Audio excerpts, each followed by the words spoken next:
And again, that's a clear sign that the switch is off. So finding some way to show kindness to a person is another way of helping get that switch back on. So my wife did this for me one time when I had shut down, and she said, hey, why don't, she had just learned some of these things. And here I was, sitting on the couch, shut down. She was sitting on the bed, and she looks at me, and normally she had a wonderful strategy that I'm sure none of you have ever experienced, but her strategy was to poke me verbally, right? Poke, poke, poke, until I would talk, because the answer to every problem is talking, right? No, the answer to every problem is not talking.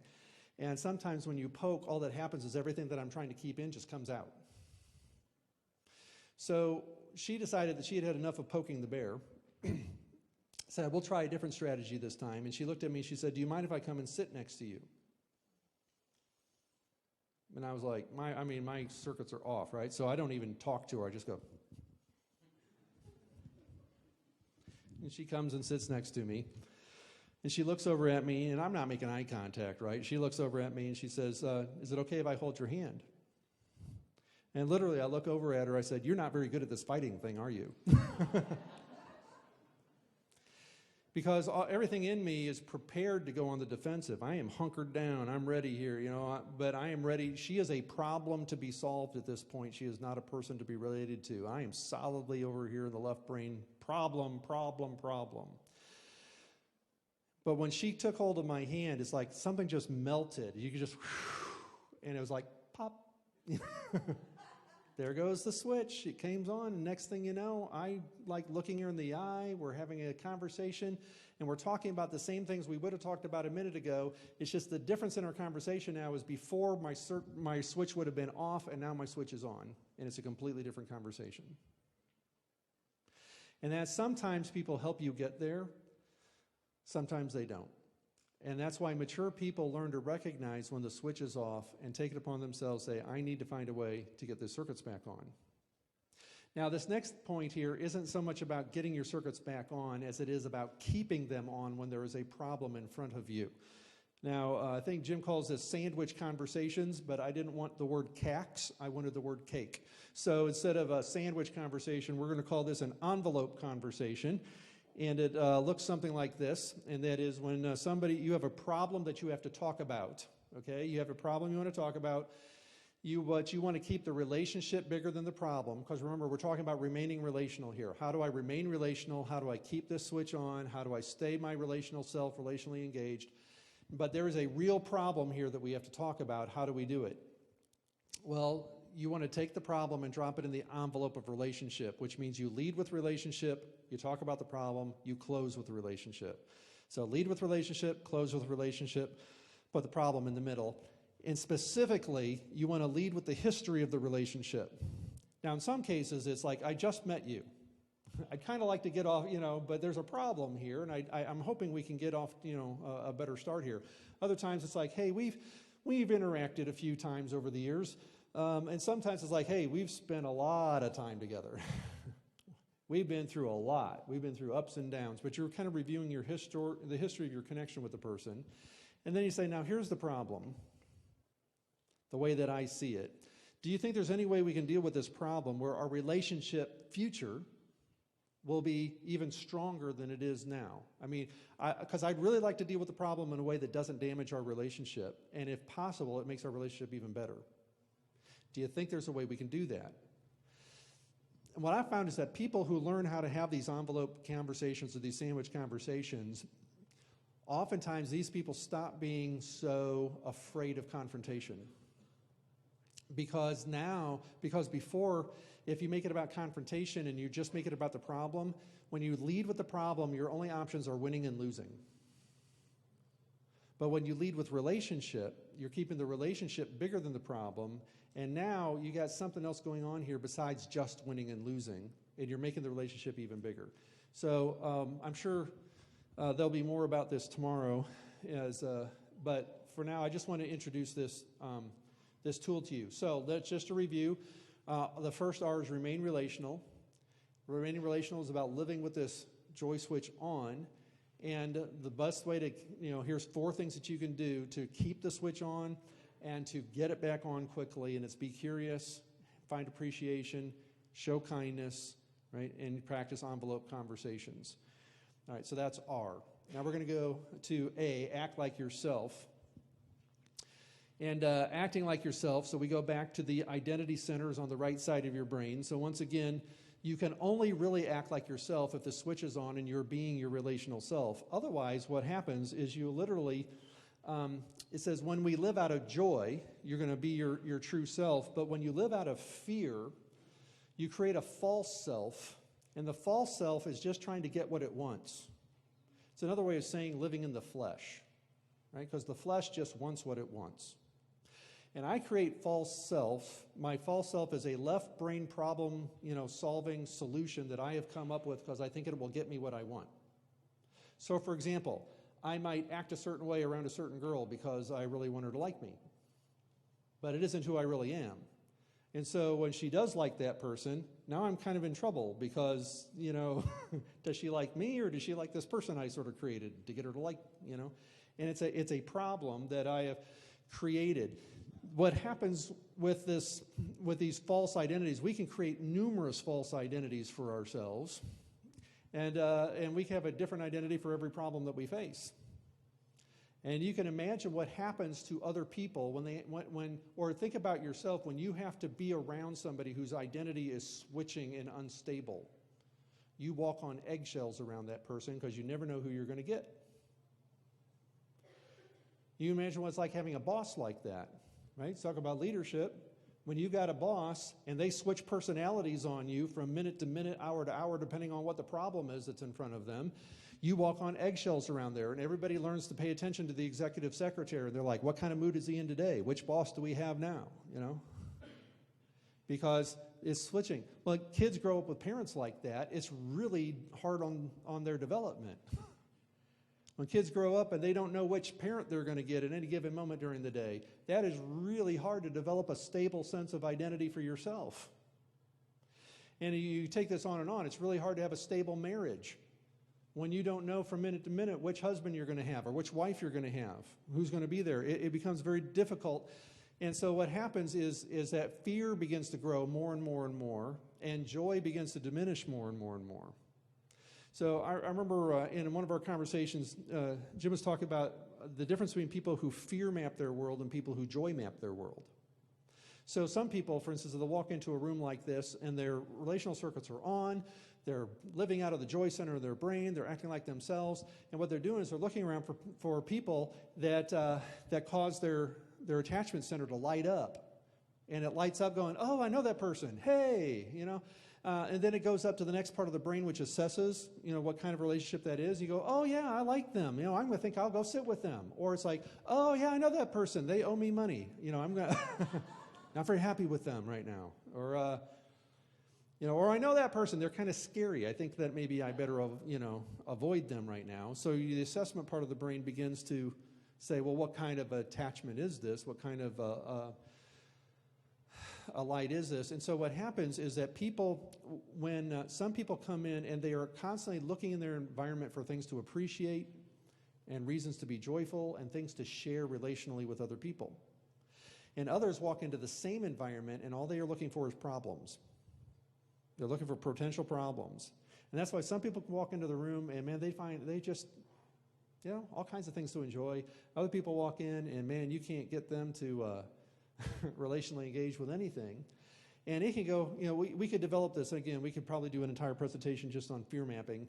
But it is, again, one of these functions that happens when the switch is not on and I'm not acting like myself. And when I turn into a different person, I'm almost always turning into a fear-based other person instead of being the joy-based person that God made me to be. And when I turn into a fear-based person, you don't get, I just try to be whatever I need to be to get through the problem. Make sense? All right.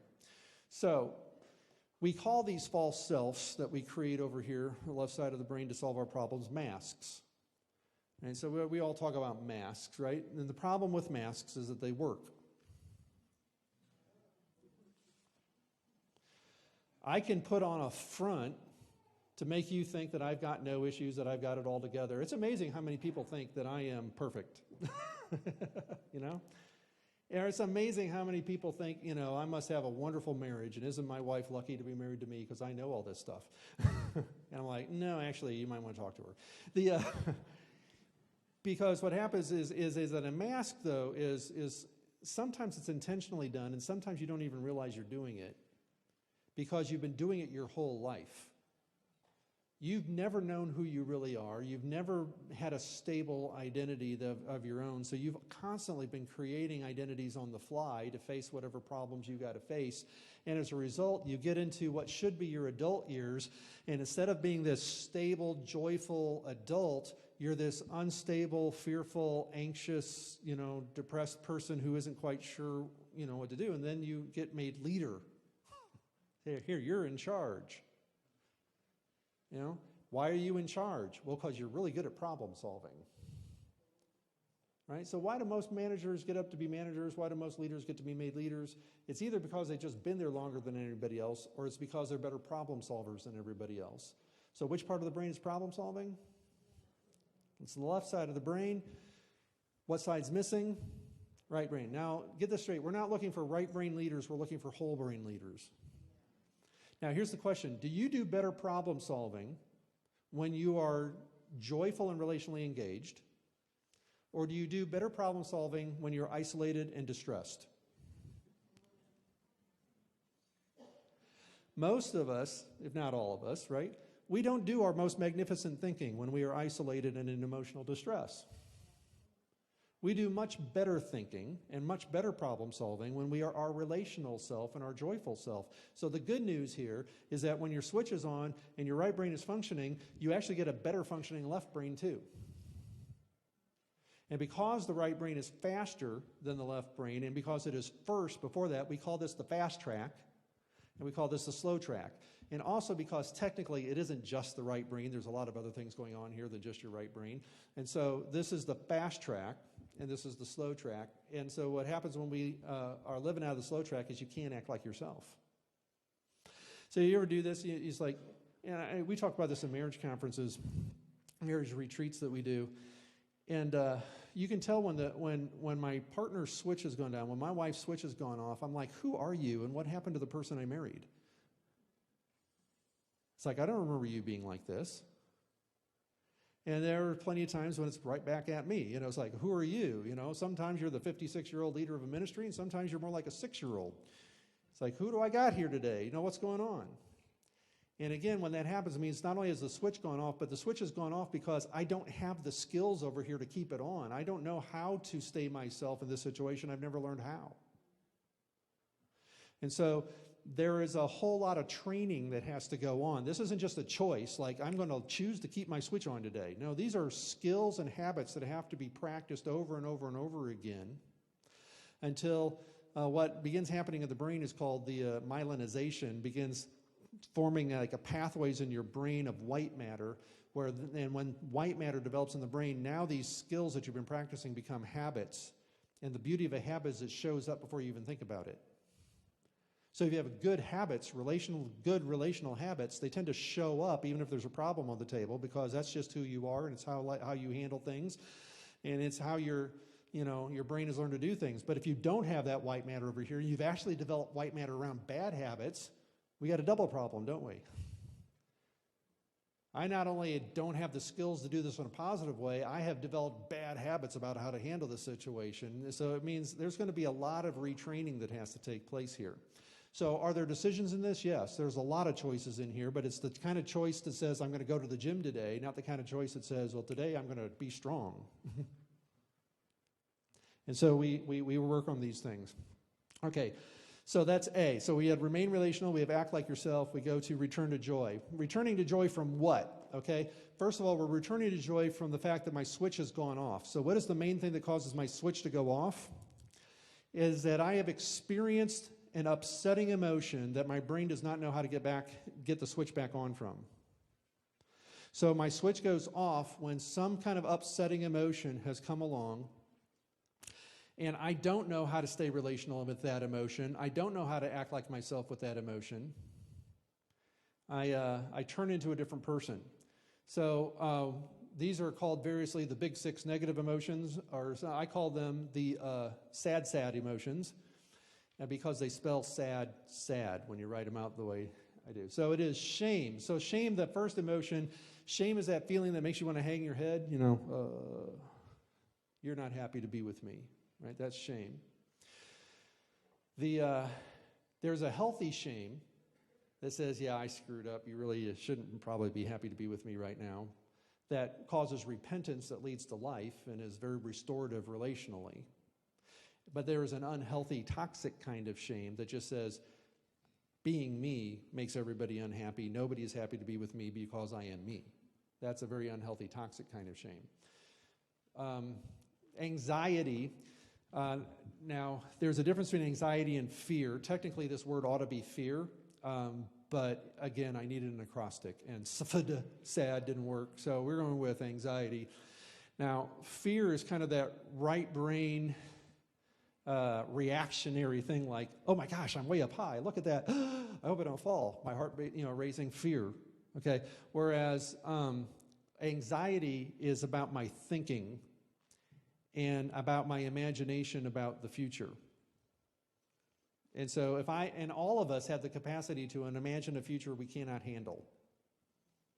And so because of that, all of us struggle with anxiety from time to time, and fear and anxiety both can cause this switch to go off and get me over here just hanging out in the left side problem-solving part of my brain.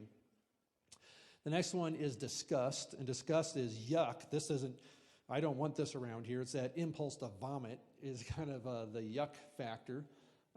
There is sadness, which is it's something that brought me joy or someone that brought me joy I don't have access to. I've lost access.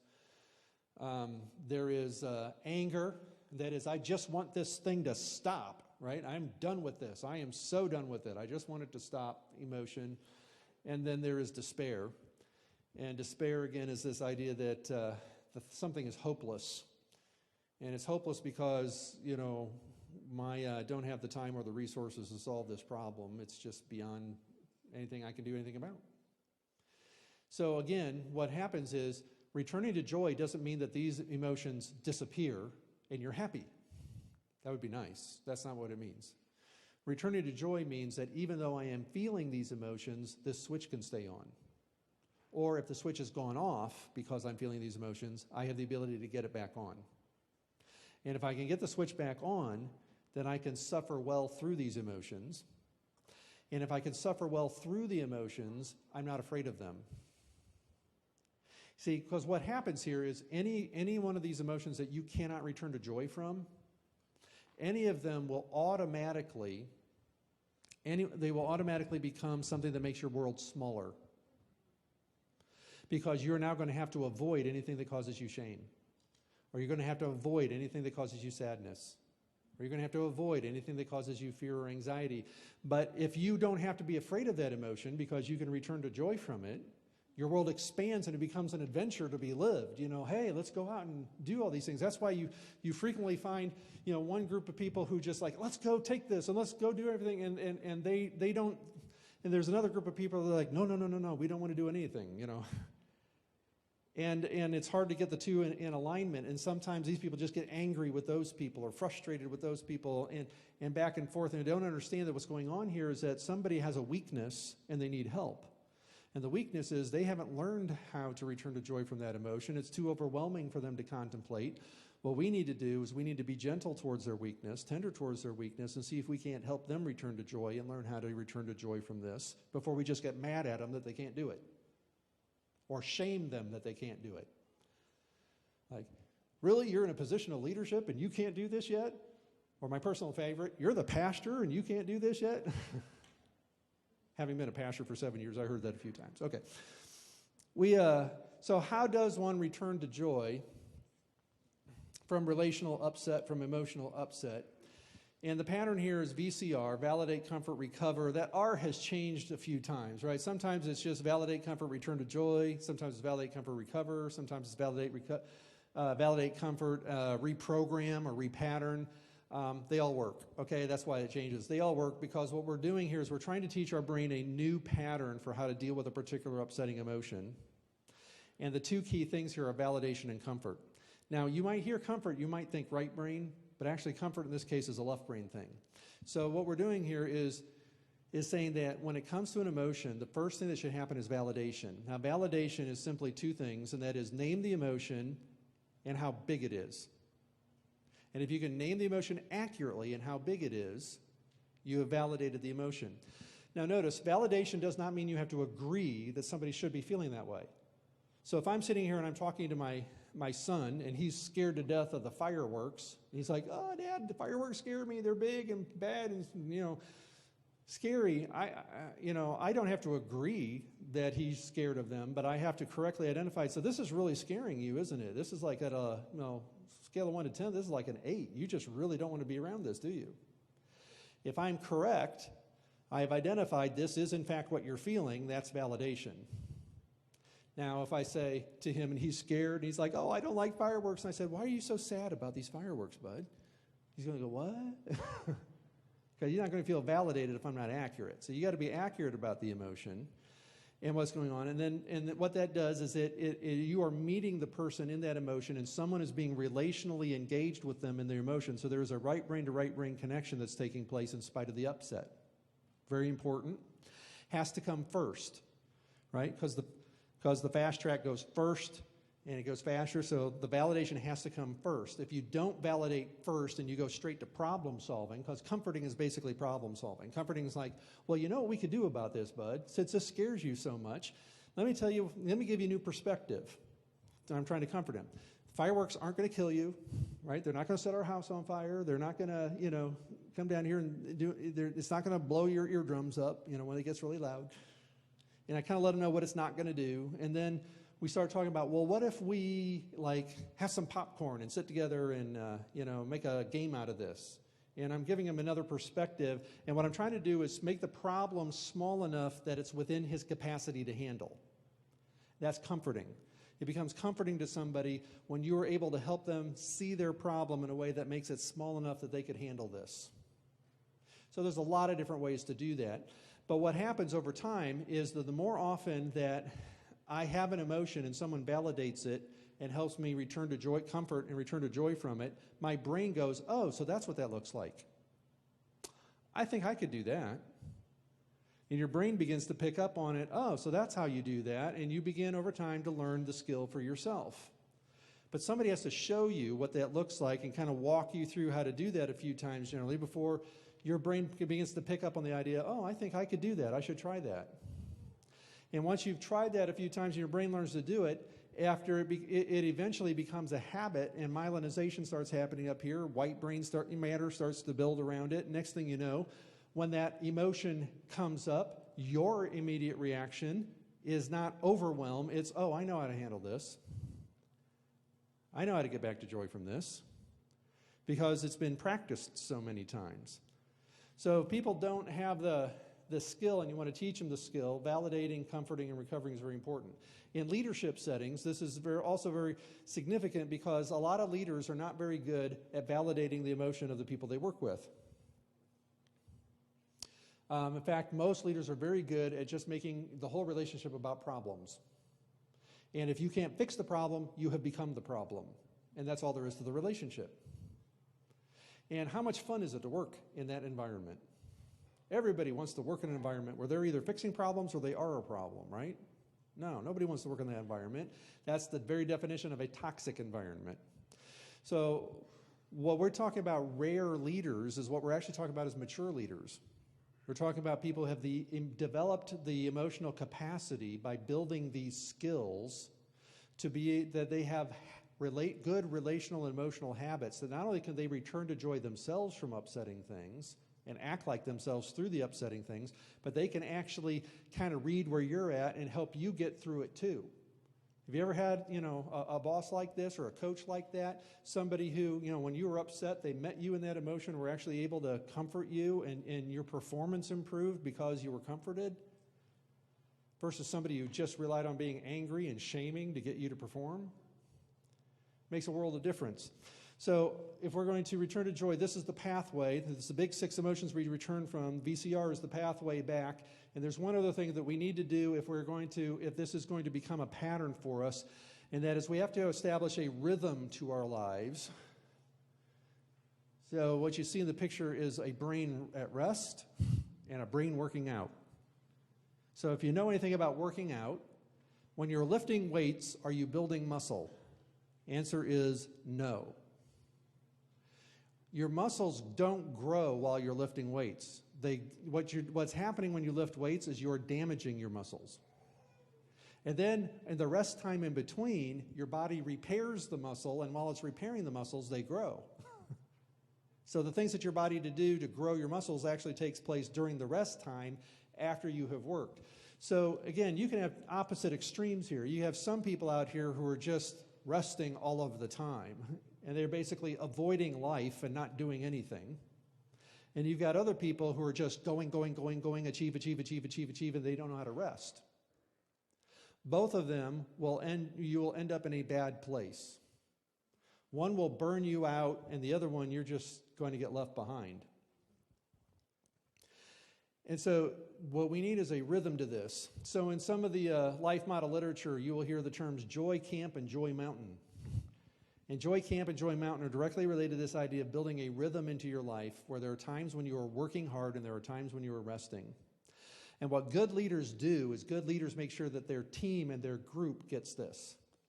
They make sure that they don't there's a time to push your group, but there's also a time to let them rest. And there's a time to send them home to rest, right? It's enough, done enough, go get your rest, we'll get back at this tomorrow. There is a time when you push, but too many of us turn everything into a crisis, so it's always push time. And that's non-sustainable. You will burn out over time. So if I don't build rhythm into my life, I'm not going to have a joy foundation to return to. And that's why this is so important. So I wish we had more time. Again, this could be a seminar in itself, but this is the idea. We need to get a rhythm as part of returning to joy. So we've done remain relational. That was a piece of cake, right? We've done act like yourself. So we don't want to wear masks, become a left brain fear mapping person. We want to stay a relational self. And then we talked about returning to joy from the big 6 negative emotions, those sad emotions that we come back to joy from through VCR and by building rhythm in our lives. And that brings us then to endure hardship well. And I just love this picture when I saw it. I mean, there is a real leader helping somebody else in their time of suffering, saying like, we're going to get through this together. He's remaining relational. He's acting like himself. He's helping somebody return to joy, right? And this is what rare leaders do. This is what mature people do. It's what mature leaders do, is they suffer well. They endure hardship well. Why? Because when problems come up, they're able to keep this part of their brain functioning and running, or they're able to get it back online quickly, and they are able to help the people around them get their switches back on and get themselves acting like themselves again too. Now this can be relatively simple. I remember when I was in college, I played a lot of volleyball. In fact, I was the player coach of a volleyball team that when we were in a tournament, and we got to the championship game, and I'd been playing a lot of volleyball at this point, but we had some guys who were fairly new at it. You could just tell they were getting nervous and tense, at the end of the game, and they were starting to make mistakes. So what are the options for a coach when your players are getting nervous and tense at the end of the game and making mistakes? Right?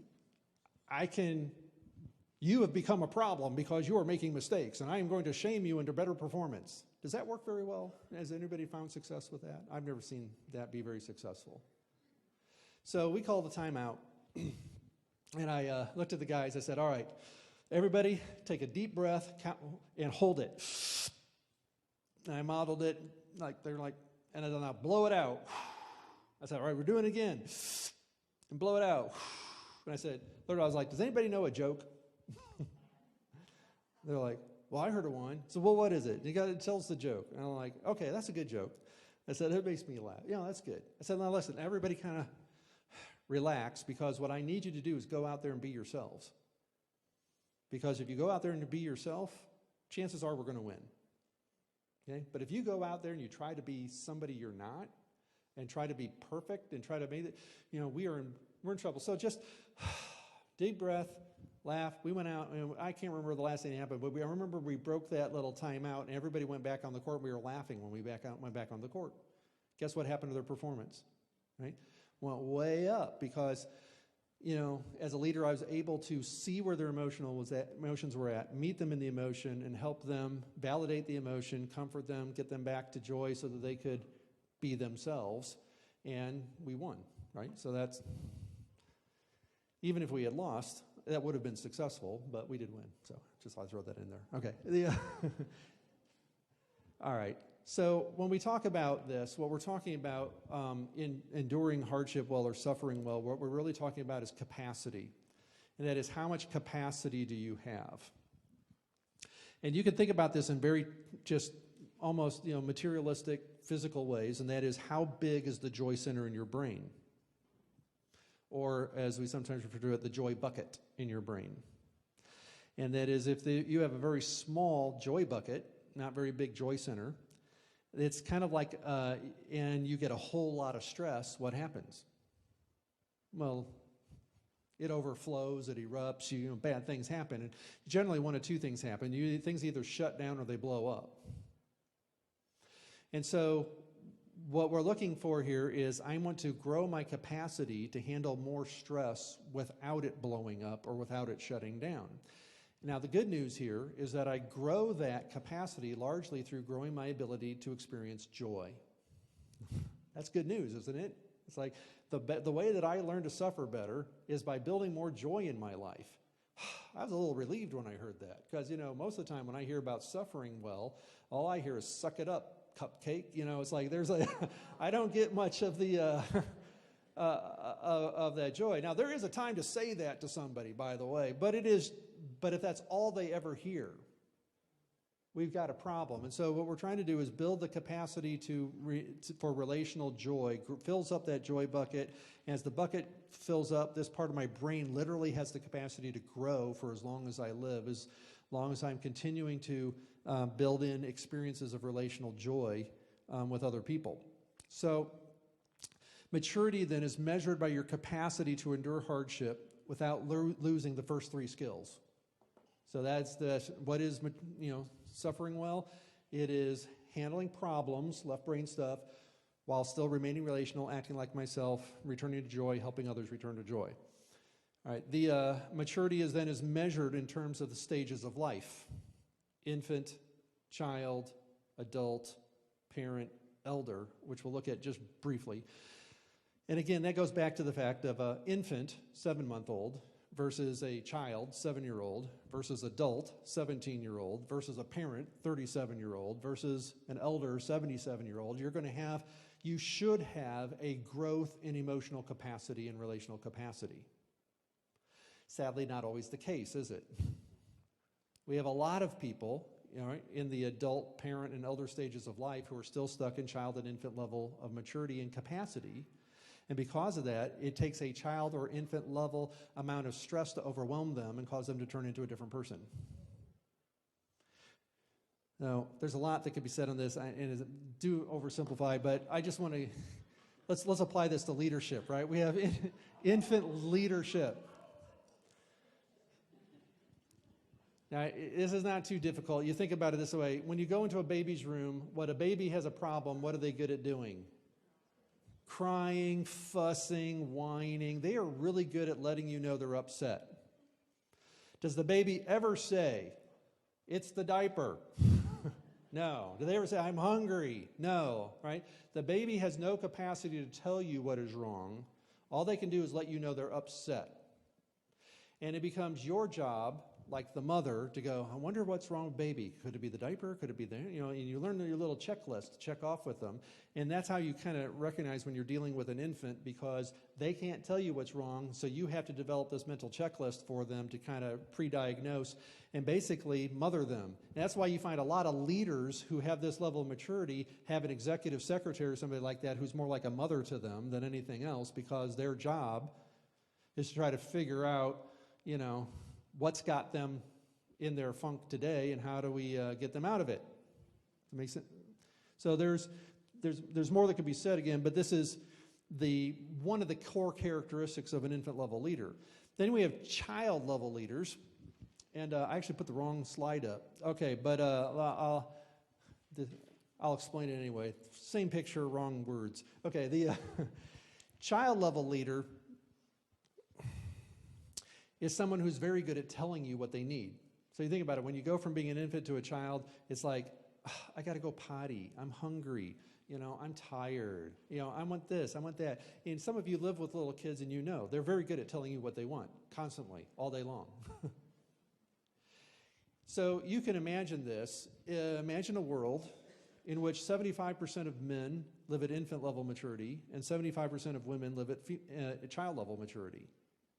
The man would constantly be avoiding things and letting their upset be known, counting on the woman to figure it out and do something about it. And the woman would be constantly telling the guy what he needed to be doing. I need this, I need that, do this, why haven't you taken care of this? I need this, I need that. Now, what does that sound like? Typical marriage in America.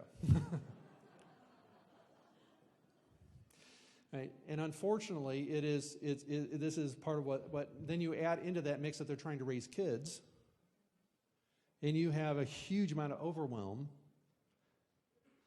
and now people are getting traumatized by the whole parenting experience, and you wonder why we have an addiction issue. So what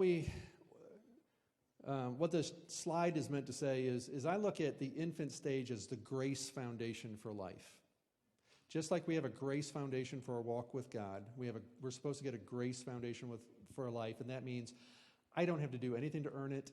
I don't do anything to deserve it. I just get taken care of, and people are happy to be with me. Grace.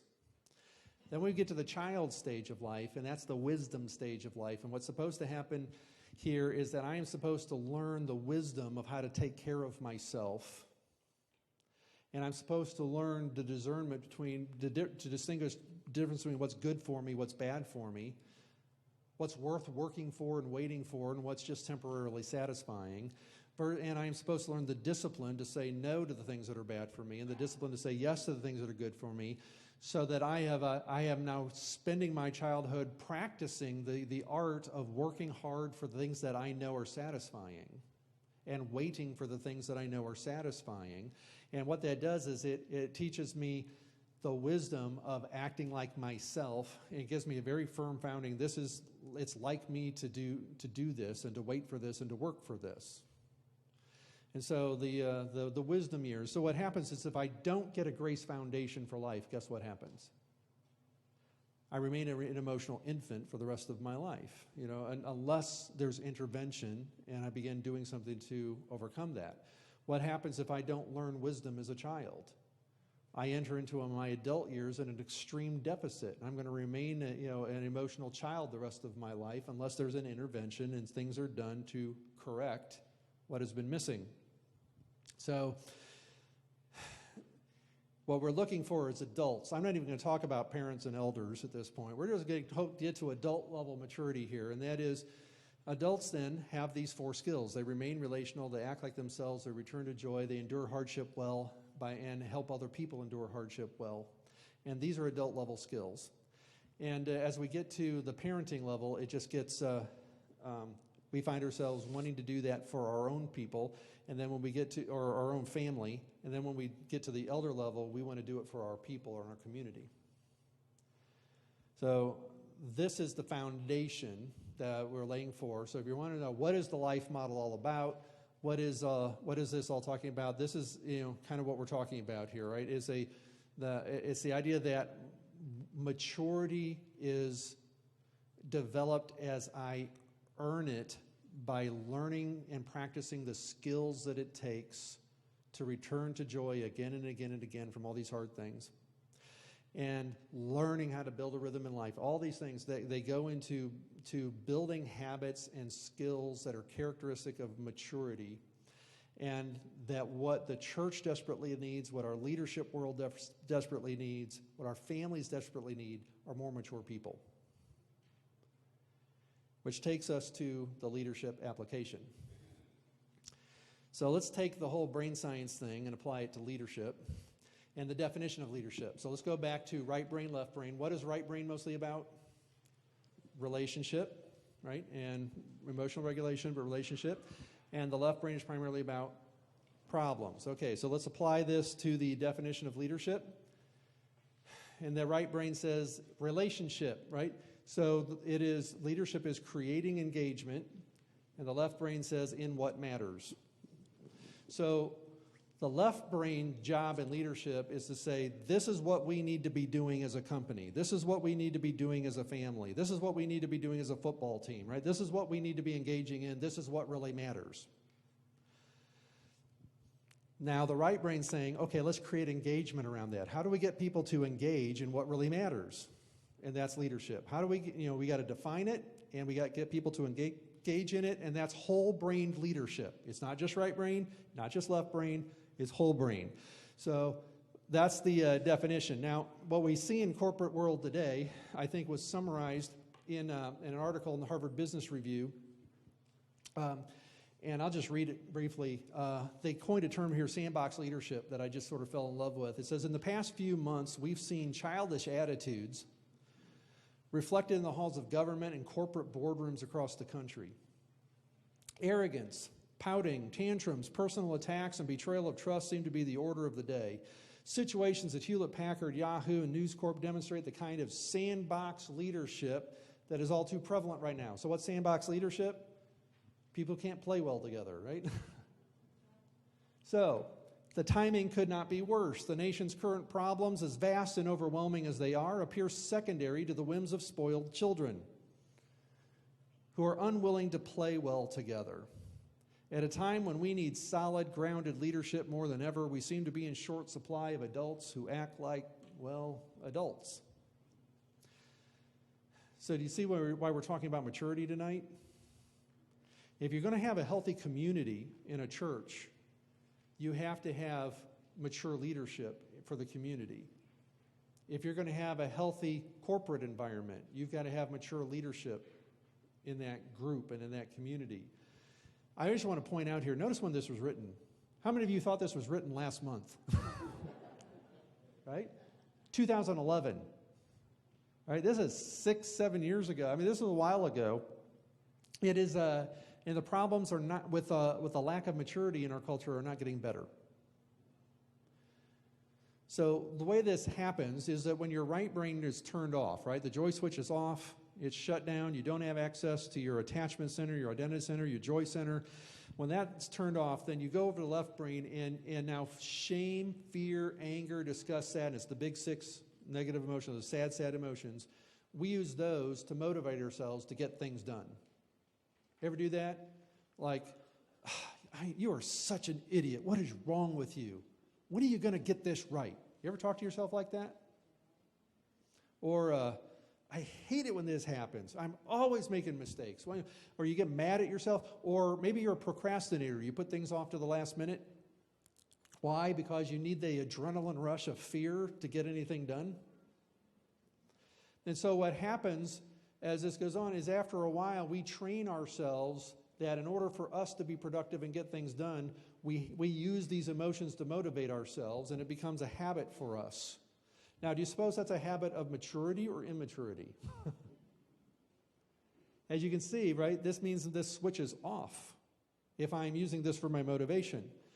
Now, the kicker comes to the next slide for me, and that is this. Whatever you find necessary to motivate yourself will eventually become indispensable for motivating your group.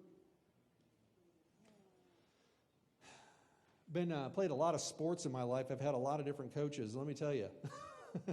I've had some coaches who were wonderful at building community and identity and joy, and you just love being a part of the team. And I've had some coaches who the only motivational tools they had were shame and anger.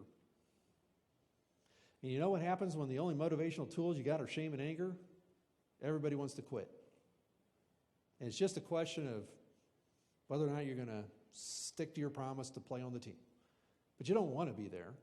Just like some people, they don't want to be in the job that they're in. They just need the paycheck. But the only thing that is ever used to motivate anybody is shame and anger and fear.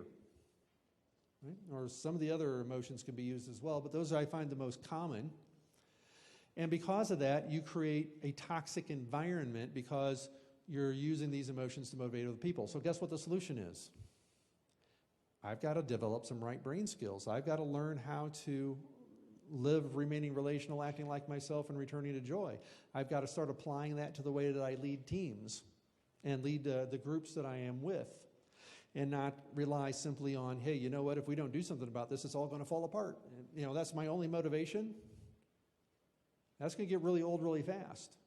You can use it once or twice, but you can't keep going back to that well over and over and over again, because fear will wear people out. So this right brain, left brain thing, we said it gives us the definition of leadership, which is creating engagement in what matters. Creating engagement. Some people create engagement with the left brain and the negative emotion things, and some people are experts at building community in a way that people just love being a part of that community. And that's what we're after here in terms of the definition of leadership. So now we're going to take a look at the target of leadership, and that is what is leadership all about? What is it focused on? And I look at it this way, and that is, if I have a gun here, I'm looking at the bullseye. The question is, what is in that scope? What is it? What am I staring down through the scope? It's not, and that means it's the number one thing I have got my eye on. Now, if you've been in most church settings, most nonprofit settings, most corporate settings, there's one simple answer to this, and it's a left brain answer, and that answer is results. So if it's sales, you got to hit this number. If it's church growth, you got to hit this number in your church. You know, if it's a nonprofit, you got to, see certain numbers taking place here. And it's results. And it's understandable because results is a very left brain problem solving sort of thing that we can kind of understand. It's tangible. We can measure it. There it is. Let's go after that. It's also a very bottom line sort of thing. We got to hit these numbers or else. But you know what happens as soon as you say, here it is, bottom line, all of our targets are on this. We got to, our football team this year has to win 10 games or it's a disaster. So you go, all right, here it is, here's the line. If we don't hit that line, what is now motivating me automatically? Fear, right? If results are what's in the center of my target, I can't help it. Fear is going to be the dominant motivation of me getting things done. The fear of not hitting that target. You know what? As fear begins to well up more and more in me, I tend to get angry and angrier at you because you are not doing what you need to do for me to hit my goals. And I will start shaming you because how dare you? Why are you not working harder to hit these things so that I can hit the numbers that are, that I need to hit for me to be successful? And so the fear becomes the launching pad for all of these other, negative emotions. And now I'm just sad.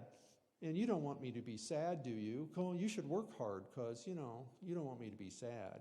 Ever being manipulated by sadness like that? And so what happens is people are, when results tends to, that's what's in the bullseye, things get skewed, fear comes in the picture, the culture will become toxic. So does this mean results don't matter? No, because we're not talking about being a right brain leader, not a left brain leader. We're talking about being a whole brain leader. But which comes first? Right brain comes first, then left brain. So why should results, the left brain thing, get first place? It shouldn't. It needs to be second place, right? So what's the right brain about? Relationships, right?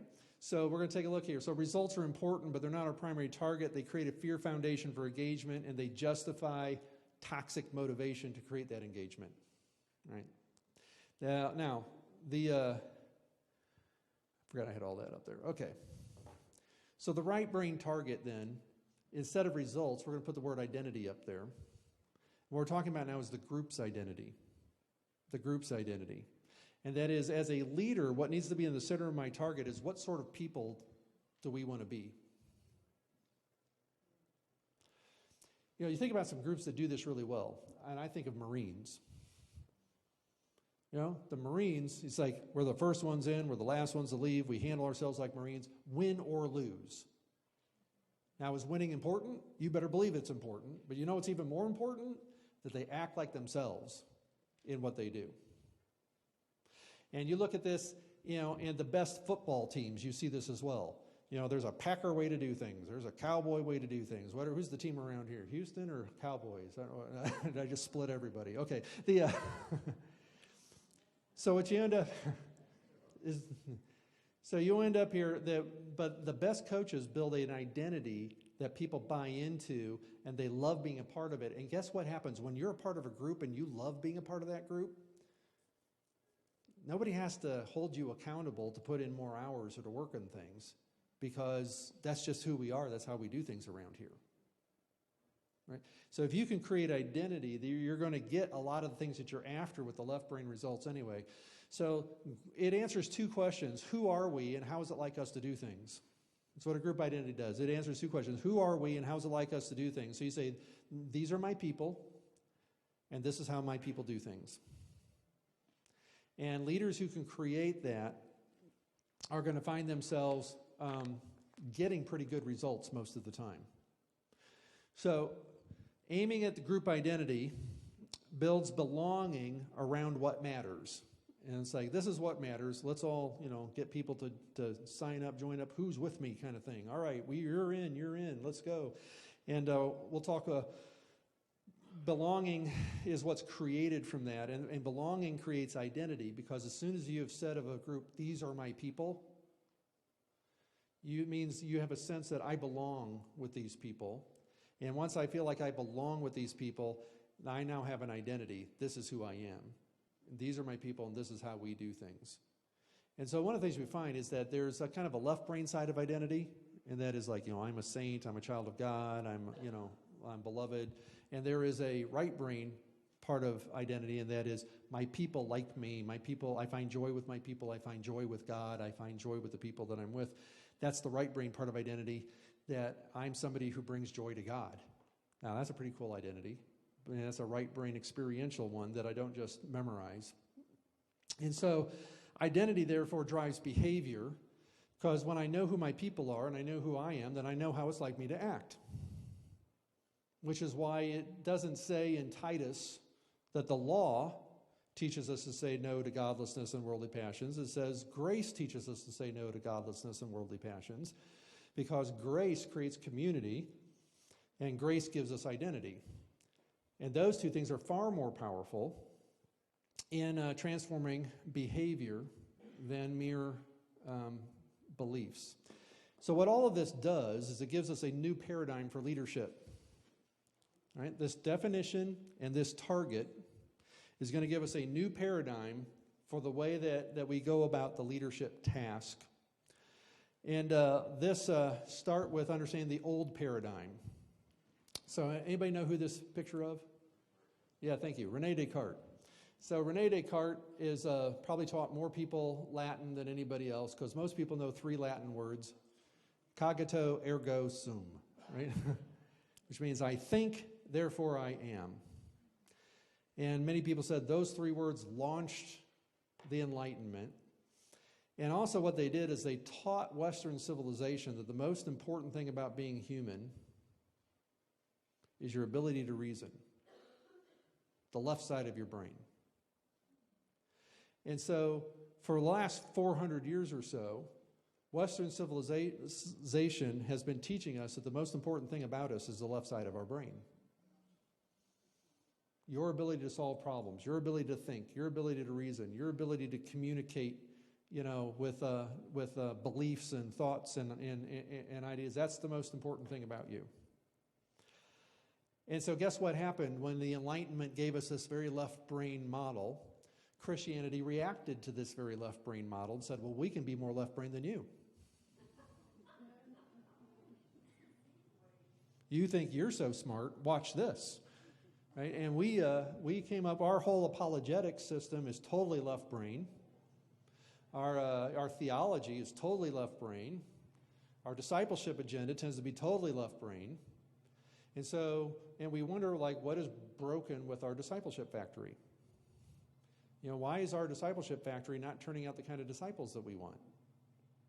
And it's because we built the discipleship factory off of the foundation of the Enlightenment instead of off of the foundation of the kingdom of God. So this left brain paradigm basically looks like this, and that is a reason plus choices brings transformation. So I will reason with you and tell you how you ought to act. And that's what I'm doing tonight. Face it, this is what I'm doing. I am giving you reasons and information and asking you to make some choices. There is a place for that, because that's about all I can do tonight, right? There's a place for that. But every pastor knows that this is not a recipe for long-term transformation. I know, as I stand here and talk to all of you, that 90% of you are going to think that is really interesting stuff and not do hardly anything with it. So guess what we have learned to do in ministry and in the corporate world? Accountability will make you do it. Okay? So I'm going to tell you what you ought to be doing, and then we're going to make you do it. You're going to be in an accountability group. There are going to be consequences if you don't do it. We're going to get this out here. Now, you have to understand, there are consequences to things in life, and I don't want to be misunderstood as saying that grace erases consequences. But what we're saying is that if the point of my group meeting is my behavior and whether or not I am doing what I'm supposed to be doing, guess what? Fear now becomes the foundation of that group. So you stop and think about it. Accountability groups that really do a good job of producing life change, isn't it true that most of the time in those groups, people become really good friends? And you're really looking forward to that accountability group? And are you really looking forward to that accountability group because you really can't wait to be held accountable? Or are you looking forward to that accountability group because these are your people, and they know who you are, and they call out what's best in you, and they help you act like yourself, and keep you from turning into a different person when problems arise in your life? Isn't that why they work? And at that point, it's really not an accountability group anymore. It's actually turned into something else. It's turned into an identity group. So the irony here is that most people who tell me stories, because I've had people get offended at me saying, how dare you badmouth accountability groups? It's the most significant thing that's ever happened in my life. And I'm like, well, describe your accountability group to me. By the time they're done describing it, they haven't mentioned accountability once. But they've got really deep heart level, connections with these people. I'm like, yeah, what's transforming here is the relational bond that's being created as you help each other stay who you really are in spite of your problems. That's an identity group. So the left brain paradigm, would you say that's pretty popular? Yeah, pretty popular both in the ministry and in the corporate world. So what's our right brain paradigm? So we got pictures of Marines here just to remind us. Right brain paradigm says, no, belonging plus identity is what really creates transformation. You want lasting transformation, get at somebody's identity. Now belonging, I find some key elements to belonging, right? The belonging is the idea that I'm either an outsider or I'm an insider, right? I'm either out there or I'm in. And I can remember when I lived in Texas, years ago, there was a lawyer that I became friends with, and we were both part of a church that I was really starting to have some serious problems with. I was beginning to think that these people might be moving into a cult-like direction, and I was just sharing with him some of my concerns and the warning signs I was seeing about what was going on in this group. And this is a lawyer, mind you, right? Usually known for their very clear thinking. And he said, my whole life I've been an outsider. I feel like I've been an outsider knocking on the window, waiting to be let in. This is the first group that's ever let me in. He said, I am not turning on them. Now, notice he didn't say, you're not correct. He said, but I belong here. These are my people. Now, which is more powerful? Trying to argue with him and get him to believe the correct thing? Or is it more powerful, his sense of belonging and who his people are and the way that he behaves? Much more powerful, isn't it?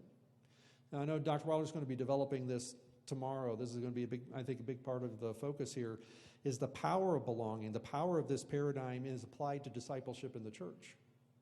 So we're just looking at it now in general for the way that this applies in leadership in all contexts. And by the way, when I think about leadership and I want to clarify my thinking, I immediately think of parenting, right? Because there's no more leadership-intensive activity than parenting, right? Think about it. A parent, do you have to determine what is important for your kids? Yes. I want them, I have to define this is what's important. Do I have to create engagement? Yes. Okay. So as a parent, am I creating belonging and identity for my family? Yeah, I want to create identity for my family and get them to buy in. Yeah, this is who we are. We love being a part of this group, and this is, the way we want to live our lives. So do I have more success doing that as a parent by shaming and anger and condemnation and accountability, or do I have more success long-term with that as a parent by creating a group that they really like being a part of? And you stop and think about this. That came out wrong. You stop and think about this. Some of the groups that do the best job of this are transforming behavior into things we wouldn't necessarily agree with. Like gangs. Did gangs do a pretty good job of creating belonging? Yeah. I mean, is there an initiation to get into a gang? Yeah, it's a pretty big initiation. But once you go through that initiation, you're one of us, we take care of you, these are your people, and it becomes very clear who you are, what your identity does. Does that transform behavior? You better believe. That is a much more powerful behavior transformer than accountability. Or you think about, some of these terrorist groups and cells. They initiate people, and then they train them up, and they have an identity, and they are able to, to get these people to do all kinds of things that you could never get them to do from just accountability. Because they have bought in and they belong and they know who their people are, they know what their identity is, and this is how we do things. You can see in the difference between Democrat and Republican. These are my people. This is how we do things. And when my people come under attack, sometimes my reason and my logic disappears. Because I just want to defend my people. Right? And it becomes very difficult. And it's really hard to get the two sides to talk together if we're only going to have left-brain conversations.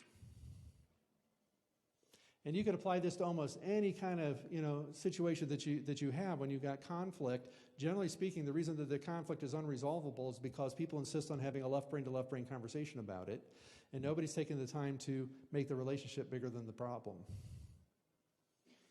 It's one of the things that FDR did such a great job of after the bombing of Pearl Harbor is he didn't say, it's like Democrats to do this. He said, it's like Americans to respond to a problem like this. Right? And he gave us an identity, and he said, this is who we are, and this is how we do things. And he said, we rely on Almighty God, and we see things through till there is victory. Now what it means to be an American today has changed some. But this is what great leaders do, is they create this sense of this is who we are, this is our identity, and you can belong to this, and this is how. And that very powerful way of transformation. So how do mature leaders build groups with strong identities? Okay? The key word here is weakness.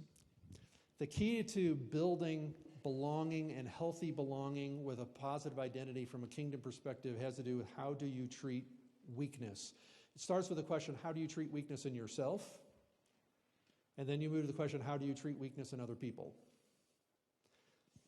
Now again, I'm articulating here lessons that I've learned from Dr. Wilder and have been able to saturate on here as we've had numerous conversations through the years.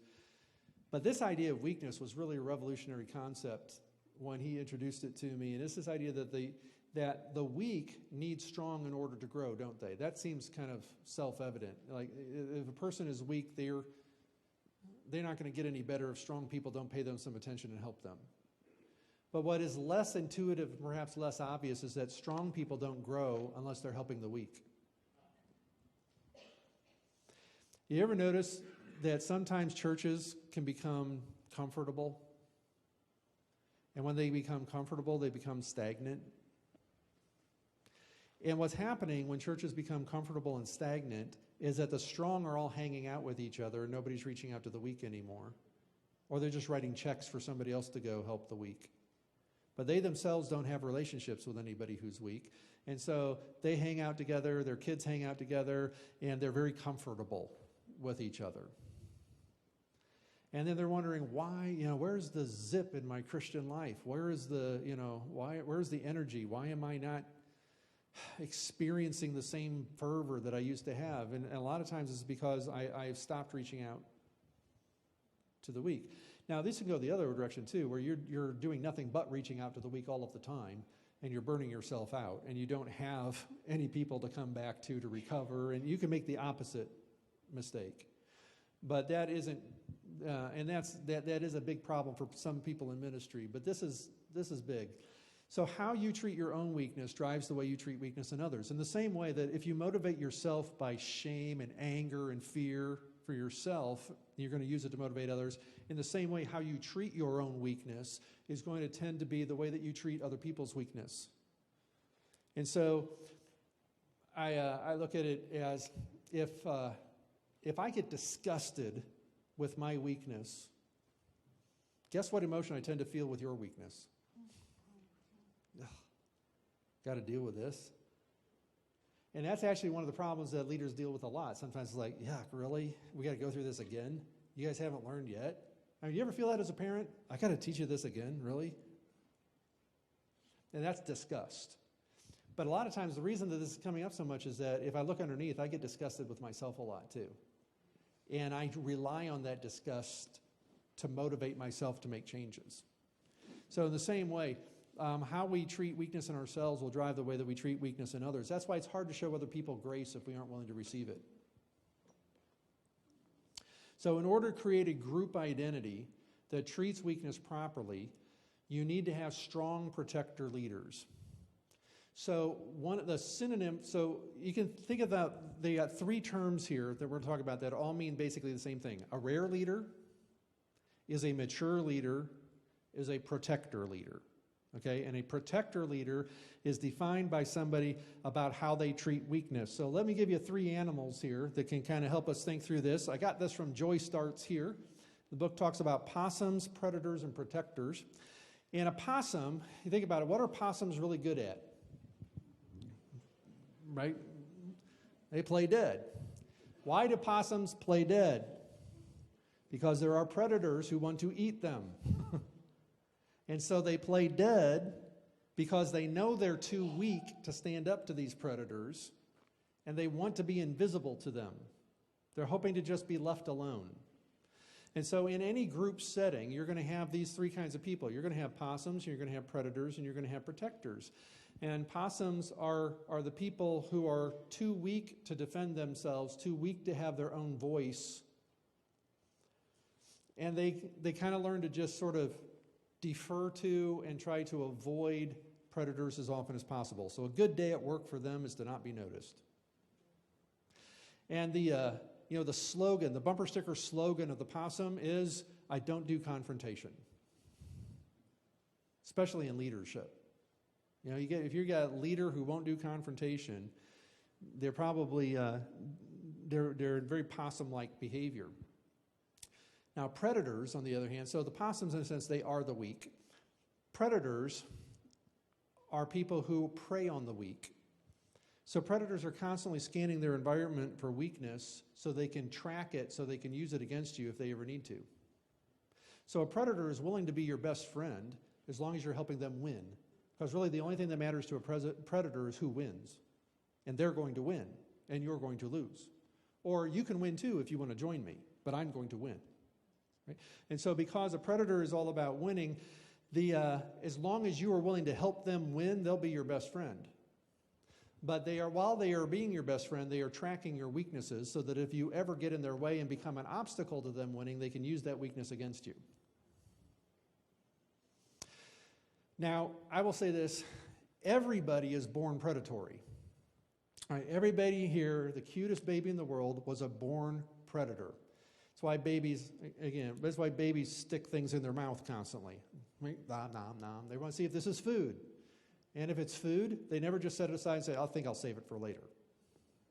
They eat it. They're consumers. So we're all born that way. And so what we find is we said mature leaders, rare leaders, right? Rare leaders, mature leaders, protector leaders are all people who have developed the skills to overcome this predatory nature.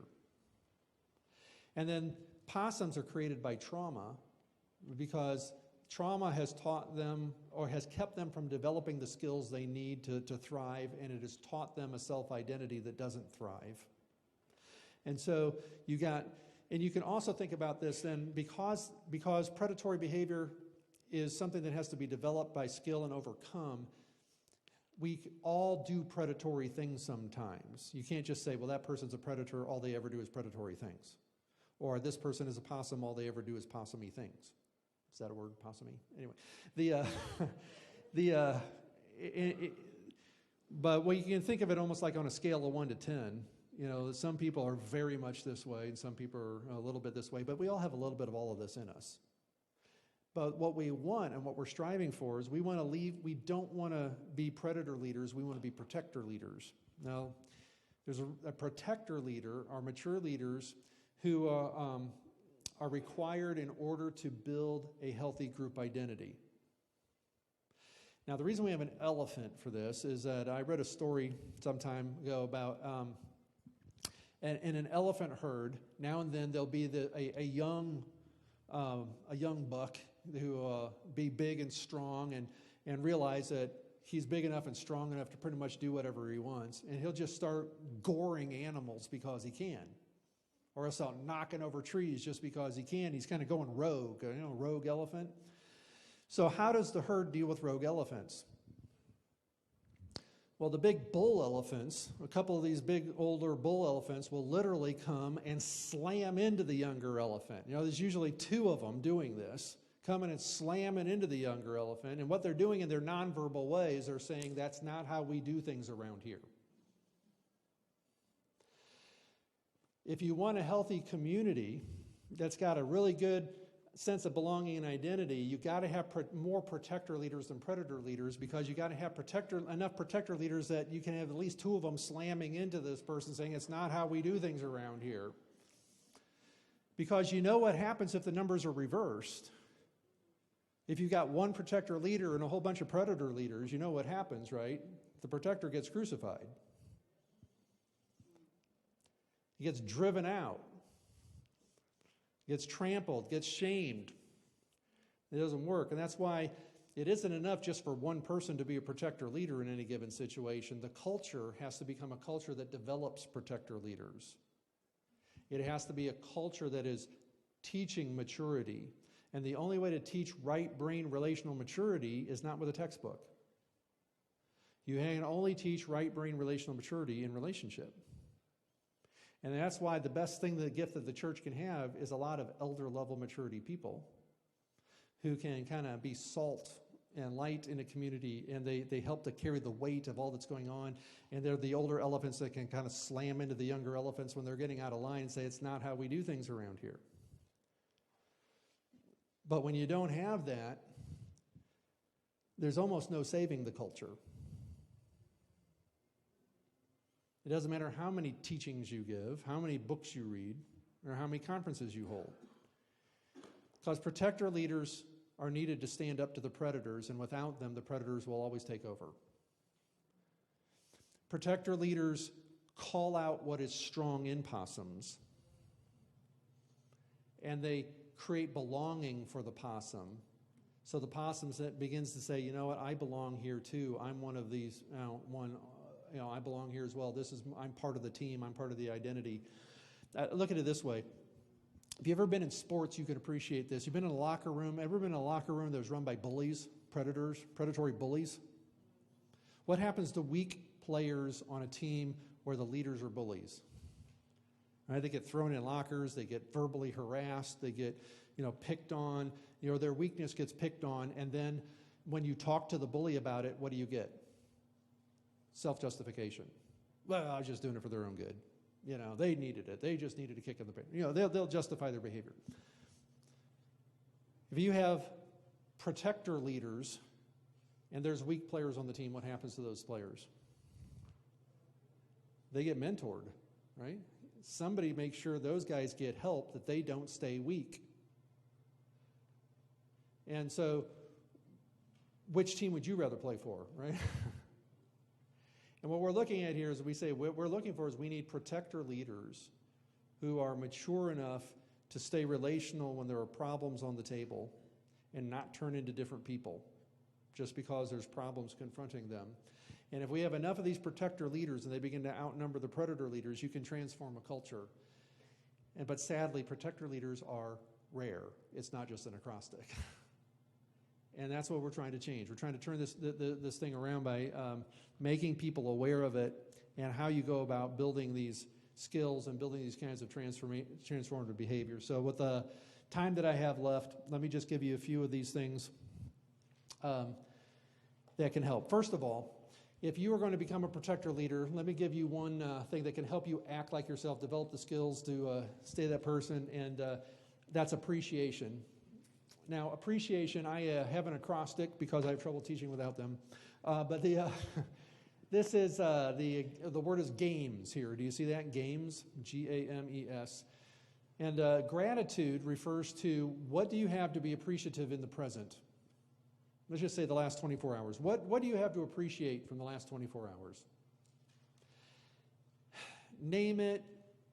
Talk about how it makes you feel. Talk about where in your body you feel that feeling. Share that, appreciation with somebody else. All of these things help you live in the joy of what you're appreciating. And guess what that does? It helps to build the joy capacity of your brain, which helps you act like yourself, which helps you get this switch back on. So gratitude has to do with what do you have to be grateful for in your present. A is anticipation, and that is what do you have to look forward to that is joyful. Now again, let me tell you one of the things that kind of throws some of this stuff off. It's hard to do this with a microphone in my hand, but think of scales, right? This is one side of scales, this is the other side of scales. When we have really big problems in our lives, the scales do this. And so a lot of times what happens is we find it very difficult to be grateful about anything when the problems of life have made the scales do this. And the reason it's so hard is that, I just had a really nice, piece of chocolate with a cup of coffee with a friend of mine, and normally I would really enjoy that, but, it didn't fix this. Because it wasn't big enough to fix this, I don't have the capacity to enjoy it. Or anticipation. Normally I might really look forward to a date night with my wife, but because, we've got all this debt to deal with and all this other problems over here that's so big, I can't seem to muster up any joy for this thing that I would normally look forward to. So one of the things we have to understand is that appreciation is not a cure for our problems. It's important to understand that. Appreciation is not a cure for our problems to cause us to feel better and not have bad feelings about the problems in our lives anymore. But it is permission to stop and smell the rose. It is permission to let your mind be in a good place sometimes. And what happens is the more often that your brain is free to live in a place of joy and gratitude, the more your brain begins to think that that's normal. And the less overwhelming the problems are. Because your brain learns, as bad as this is, I know I can get back to joy. I know I can get back to this other place and it's going to, I'll be okay. And so, like we built a fire pit in our backyard recently. And when I came to Austin, I was not expecting it to be 50 degrees. Thank you for that. But we built a fire pit in our backyard recently, and one of the things we really look forward to is like building fires in the fire pit, my son playing his guitar and sitting around and doing that. And that's like something you could anticipate. It doesn't have to be life-changing, altering thing I'm anticipating, just something joyful that you're looking forward to. M is memories, and this is a huge category, right? Because we did a marriage retreat one time, and again, this exercise works better in other places, but we said, what is your favorite snow memory? Right? What's your favorite memory of something that happened that involves snow? Now, in Texas, that could be a little harder to find people with those kind of memories, but, but it's kind of funny. I remember one of the guys shared, he said, I went hiking up in the Rocky Mountains once. It was minus 20. We dug a hole down in the snow, and I was so warm from the insulation of the 6 feet of snow around me, whatever. You wouldn't believe I was taking off my coat. He said, and I was looking up at this night sky, and it was just the most amazing experience I've ever had. It just brings me joy to think. think about that. And now that he's sharing it with us, we get to share in that joy with him. And it grows. So memories can be a very nice way to get back into joy. And one of the things you find the difference between fear mapping people and joy mapping people is that joy mapping people have trained their brains to regularly go back to memories of joy, whereas fear mapping people regularly go back to memories of problems. And that's where they live. So I first noticed this when I walked into the bedroom one time and found my wife sitting on the bed by herself giggling. And I thought that was odd because I don't think I've ever done that. And I said, so why are you giggling? And she's like, oh, I was just remembering, when I was a kid at my grandparents' house. And she was literally spent 5-10 minutes just remembering one memory and living in that. And she started giggling, thinking about her, relationship with her grandparents and what it was like to be a kid. That's a healthy brain, right? When you can live in a happy memory like that and your brain can stay there for a while, it's very good for your brain. Now, eating does not. So again, we have present, future, and past, right? Present, future, and past areas of appreciation. Eating needs to be careful. What we're talking about here, really, I've changed that word 4 different times of what E word I wanted here. But the idea is to find something that I can an experience that I can share with somebody else. Like let's go out to eat, or let's invite some people over for dinner. That's kind of what I was thinking. Or let's do something. Let's create a reason for engagement. Eating's probably not the best word, but engagement, entertainment, whatever. Something that says let's create an experience that we can share together. And then that last word is really bad because that's just a cut and paste error that I did not catch. This is not supposed to be strongholds. That's supposed to be singing. Okay, so.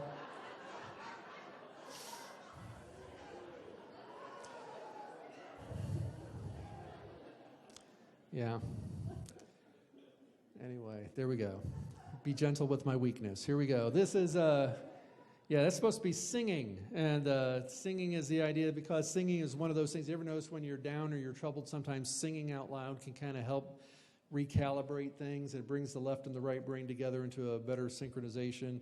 So these are some things you can do because the goal here is that you want to be able to stay in a place of appreciation for 5 minutes. Now, I thought that would be easy until I tried it. And I found out when I first started trying it, I was in a time of distress in my life. And in the distress, I couldn't do it for 3 seconds because the scales were like this, and I just wasn't getting there. But over time, I'm getting better at this, of staying in something, and you grow your capacity to stay in that place of appreciation for 2 minutes and then for 3 minutes. But the goal is to get your brain to be able to sit there for 5 minutes, because if you can do that, and you can do that for 5 minutes, 2-3 times a day for a month, guess what happens in your brain? White matter, right? Starts growing around that as it becomes a habit. And now joy becomes a place that your brain gets used to living. So if you're looking, how do I begin building this capacity to be a rare leader? How do I begin growing it? One of the things you should start by doing is for 30 days, at least 5 minutes at a time, twice a day, practice appreciation. And if you can't get one of them, use all 5 of them. But try to keep your brain at a place of appreciation. The next practice that I will recommend to you, we call Texting with Jesus. It's laid out in the book Joyful Journey. It's also known as a manual journaling. And I don't have time to completely unwind it tonight, but you start with gratitude, where I express my gratitude to Jesus, me to Jesus, what I'm grateful for. And then what does Jesus feedback to me about my gratitude? So if I say, I'm really glad to be here in Austin and meet all these people and have this time tonight, and Jesus doesn't say, well, you better be, right? That's probably not Jesus if that's the thought that comes into my mind. But if I get something that brings a peace like, hey, it's wonderful to be able to give you this gift, and trust me, I'm going to use it for them too, then that's good. And then then you start keeping it in first person as if Jesus is speaking to you. He says, I see you, right? I see where you are. I see what you're doing. I see what's going on. I hear you, perhaps your thoughts, your passions, your heart, what's going on inside. I hear that. I understand how big this is and how it hurts or how it excites you or how it makes you feel. He's validating your emotions here. Says, I'm glad to be with you, right? That's neat because he'll never leave us nor forsake us.